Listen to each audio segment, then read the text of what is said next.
తొలి దశ పంచాయతీ ఎన్నికలు ముగిశాయి. ఈ ఎన్నికల ఫలితాలు ఇప్పుడు ఓ కొత్త విషయాన్ని చెప్తున్నాయి. అసలు ఈ ఎన్నికల్లో కాంగ్రెస్ కు మెజారిటీ సీట్లు ఎందుకు దక్కాయి? ప్రభుత్వ వ్యతిరేకత ఉంది అన్న బీఆర్ఎస్ ఎందుకు చతికిలపడింది? బలంగా ఉన్నామన్న బీజేపీ ఎందుకు వెనకపడింది అనే చర్చ ఇప్పుడు పొలిటికల్ సర్కిల్స్ లో జోరుగా సాగుతోంది. ఇంతకీ ఈ ఎన్నికల ముందు పార్టీలు రచించిన వ్యూహాలేంటి? ఆ వ్యూహాలు ఎంత మేర ఫలితమిచ్చాయి?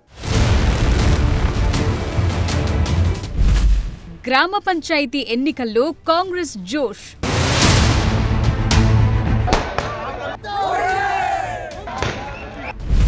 ఫస్ట్ ఫేజ్ లో సత్తా చాటిన కాంగ్రెస్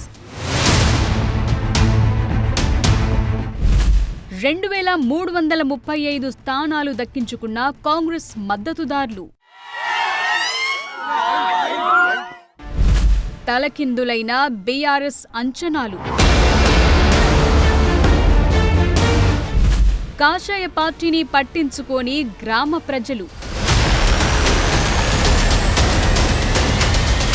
అధికార కాంగ్రెస్ పై ప్రజల్లో పీకల దాకా కోపముంది. రోజు రోజుకు వ్యతిరేకత పెరుగుతోంది.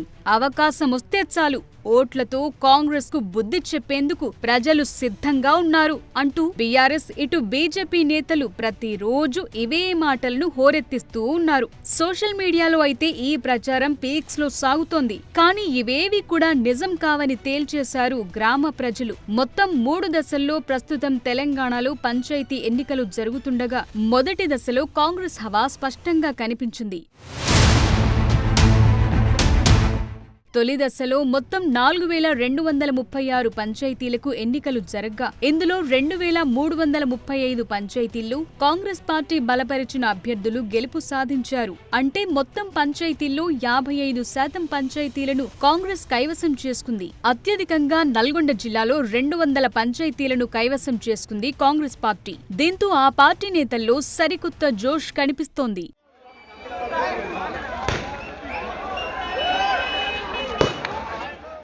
ఇక విపక్ష పార్టీల ఆశలు మాత్రం గల్లంతయ్యాయనే చెప్పాలి. ఎందుకంటే ప్రభుత్వంపై తీవ్ర వ్యతిరేకత ఉందని ప్రచారం చేస్తూ వస్తోంది బీఆర్ఎస్ పార్టీ. అదే వ్యతిరేకతను అస్త్రంగా చేసుకుని ప్రచారం చేస్తూ పోయింది. నిజానికి పార్టీ అగ్రనేతలు ఈ పంచాయతీ ఎన్నికలపై పెద్దగా ఇంట్రెస్ట్ చూపించినట్లు కనిపించకపోయినా గ్రామ స్థాయిలో మాత్రం జోరుగానే ప్రచారం నిర్వహించినట్టు తెలుస్తోంది. కానీ ఇవేవి కూడా పనిచేయలేదు. కేవలం 1168 పంచాయతీలను అంటే 27.5% పంచాయతీలను మాత్రమే దక్కించుకున్నారు బీఆర్ఎస్ బలపరిచిన అభ్యర్థులు.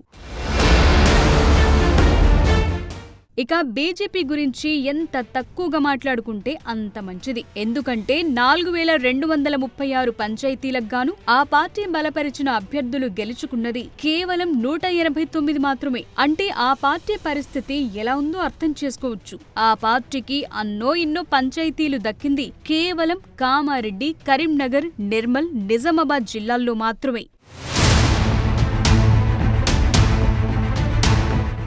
నిజానికి గ్రామ పంచాయతీ ఎన్నికలు పార్టీ గుర్తులపై జరగవు. అయినా అన్ని పార్టీలు ప్రతిష్టాత్మకంగానే వీటిని తీసుకున్నాయి కూడా. గ్రామ స్థాయిలో ఆయా పార్టీ నేతలనే బరిలోకి దింపాయి. అందుకే గుర్తులు లేకపోయినా పార్టీల మధ్య కుస్తీలు మాత్రం కామన్. మరి ఈ ఎన్నికలు ఇప్పుడు చెప్తున్న సందేశమేంటి అనే దానిపై పొలిటికల్ సర్కిల్స్ లో చర్చ జరుగుతోంది. గ్రామాల్లో అధికార పార్టీపై తీవ్ర వ్యతిరేకత ఉందని, రైతులు అస్సలు సంతోషంగా లేరని విపక్షాలు విమర్శలు చేస్తూ వస్తున్నాయి. పార్టీలకు అతీతంగా అందరూ నేతలు దాదాపుగా ఇవే స్టేట్మెంట్స్ ఇచ్చారు. కానీ ఇప్పుడా లెక్క కాస్త తప్పనే తేలింది. ఆ గ్రామ ప్రజలే ఇప్పుడు అధికార పార్టీకి జై కొట్టారు. సో విపక్షాలు చెప్తున్న వ్యతిరేకత గ్రామాల్లో లేదని ఈ రిజల్ట్ చెప్తోంది. అదే సమయంలో అధికార పార్టీ అభ్యర్థులను గెలిపిస్తేనే గ్రామాభివృద్ధి వేగంగా జరగటంతో పాటు సంక్షేమ ఫలాల అమలులో ఎలాంటి ఇబ్బందులు ఉండవనే ఆలోచనలో ప్రజలు ఉన్నట్టు తెలుస్తోంది. ఇక బీఆర్ఎస్ విషయానికొస్తే 1168 స్థానాలు దక్కించుకోవటం చిన్న విషయం కాకపోయినా ఆ పార్టీ నేతలు చెప్తున్న స్థాయిలో మాత్రం లేవనే చెప్పాలి. ఎందుకంటే బీఆర్ఎస్ నేతల అంచనా ప్రకారం ఆ పార్టీ భారీ స్థాయిలో పంచాయతీలను దక్కించుకోవాలి. కానీ అలా జరగలేదు. దీంతో ఆ పార్టీ నేతలు ఇప్పుడు స్క్రిప్ట్ మార్చేశారు. అధికార పార్టీ బెదిరింపులకు పాల్పడిందని, ప్రలోభాలకు గురి చేసిందంటూ కొత్త రాగమెత్తుకున్నారు.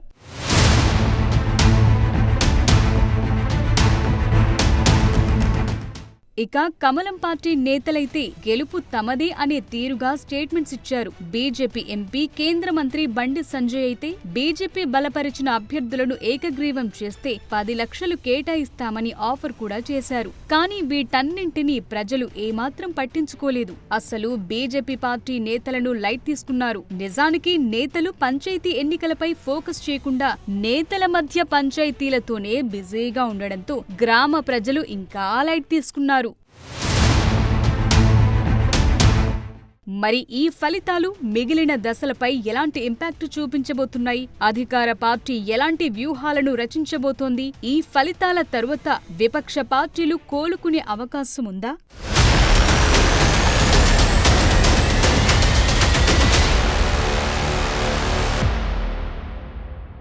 మొదటి దశ ముగిసింది. కాంగ్రెస్ సత్తా చాటింది. మరి ఈ ఇంపాక్ట్ రాబోయే 2 దశలపై ఎలా ఉండబోతోంది? పార్టీ గుర్తులు లేకుండా పోటీ జరిగే ఈ ఎన్నికలు రాజకీయ పార్టీలకు ఎందుకంత కీలకం? గ్రామ పంచాయతీలు గెలిస్తే నెక్స్ట్ జరగబోయేదేంటి?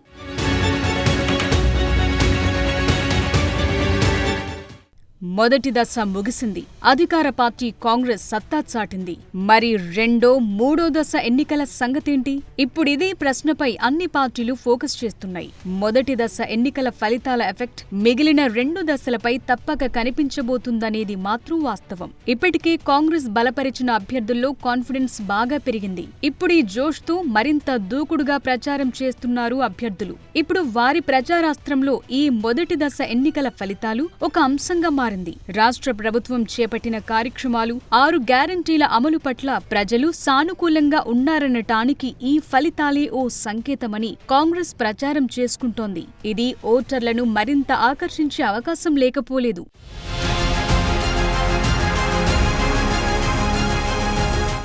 గత 10 ఏళ్లలో పల్లెల్లో బీఆర్ఎస్ ఆధిపత్యం నడిచేది. ఎన్నిక ఏదైనా గెలుపు కార్ పార్టీదే అన్నట్టుగా ఉండేది హవా. అలాంటి పార్టీకి ఈ ఫలితాలు ఒక వార్నింగ్ అనే చెప్పాలి. ఇప్పుడు మిగిలిన దశల్లో సత్తా చాటితేనే అంతో ఇంతో ప్రయోజనముంటుంది. లేదంటే ఇప్పటికీ పార్టీ షెడ్డుకు చేరిందనే విమర్శలకు మరింత బలం చేకూరినట్టయింది.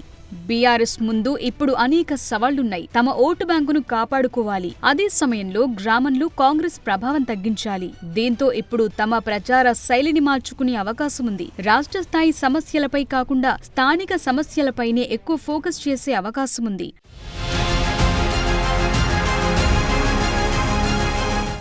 రెండో దశలో 4,332 పంచాయతీలు, 38,322 వార్డులకు ఎన్నికలు జరగనున్నాయి. మామూలుగా అయితే ఇండియన్ ఓటర్స్ సైకాలజీ చూస్తే ఓ పార్టీ లీడ్లో ఉందని తెలిస్తే గెలుపు గుర్రం వైపే మొగ్గు చూపటం మన ఓటర్ల సెంటిమెంట్. ఇప్పుడు ఈ సైకలాజికల్ ఎఫెక్ట్ అంతో ఇంతో కాంగ్రెస్ పార్టీపై కనిపించబోతోందని తెలుస్తోంది. అయితే తొలి దశలో కొందరు అధికార పార్టీ ముఖ్య నేతలు, ఎమ్మెల్యేల సొంత గ్రామాల్లో కాంగ్రెస్ పార్టీ బలపరిచిన అభ్యర్థులకు భంగపాటు తప్పలేదు. ఇది ఆయా నేతలపై ఇంపాక్ట్ చూపించక మానదు. ఇలాంటి సీన్ రిపీట్ కాకుండా చూసుకోవాల్సిన అవసరం ఆ పార్టీపై ఉంది. ఇప్పటికే ఈ అంశాన్ని విపక్షాలు తమ అస్త్రంగా మార్చుకుంటున్నాయి. అటు బీఆర్ఎస్ కూడా తొలి దశ రిజల్ట్స్ తో ఎంతో కొంత అలర్ట్ అయ్యే అవకాశం ఉంది. 2-3 దశల్లో మరింత జాగ్రత్తగా వ్యవహరించొచ్చు.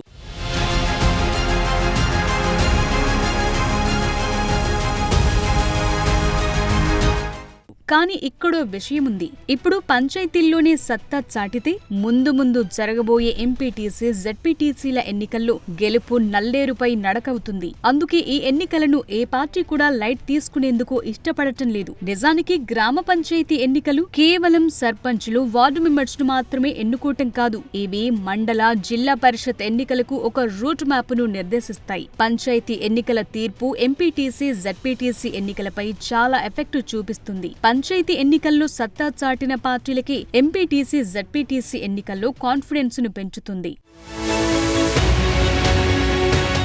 ఎంపీటీసీ, జెడ్పీటీసీ స్థానాలకు పోలింగ్ జరిగే ప్రాంతాలు అనేక పంచాయతీలను కలుపుకుని ఉంటాయి. ఒక ఎంపీటీసీ నియోజకవర్గంలో ఎన్ని పంచాయతీలు ఏ పార్టీ మద్దతుదారుల ఆధీనంలో ఉన్నాయో లెక్కించడం ద్వారా ఆ స్థానంలో గెలుపును అంచనా వేయటం ఈజీ అవుతుంది. అందుకే ఈ ఎన్నికలను ఏ పార్టీ కూడా లైట్ తీసుకోవటం లేదు. అందుకే తొలి దశ ఎన్నికల ఫలితాలను చూసి సంబరపడటమో డీల పడటమో చేస్తే రాజకీయ పార్టీల భవిష్యత్పై ఎఫెక్టు పడినట్టు. మొదటి దశ ఫలితం ఒక ట్రెండ్ను సూచించినప్పటికీ మొత్తం 3 దశల ఫలితాలు మాత్రమే తెలంగాణ పల్లెసీమల్లో ఏ పార్టీకి బలముందో స్పష్టంగా తెలియచేస్తాయనేది నిజం. కానీ ఈ ఫలితాలు తరువాత జరిగే 2 దశల పోలింగ్ పై ప్రభావం చూపటం మాత్రం ఖాయం.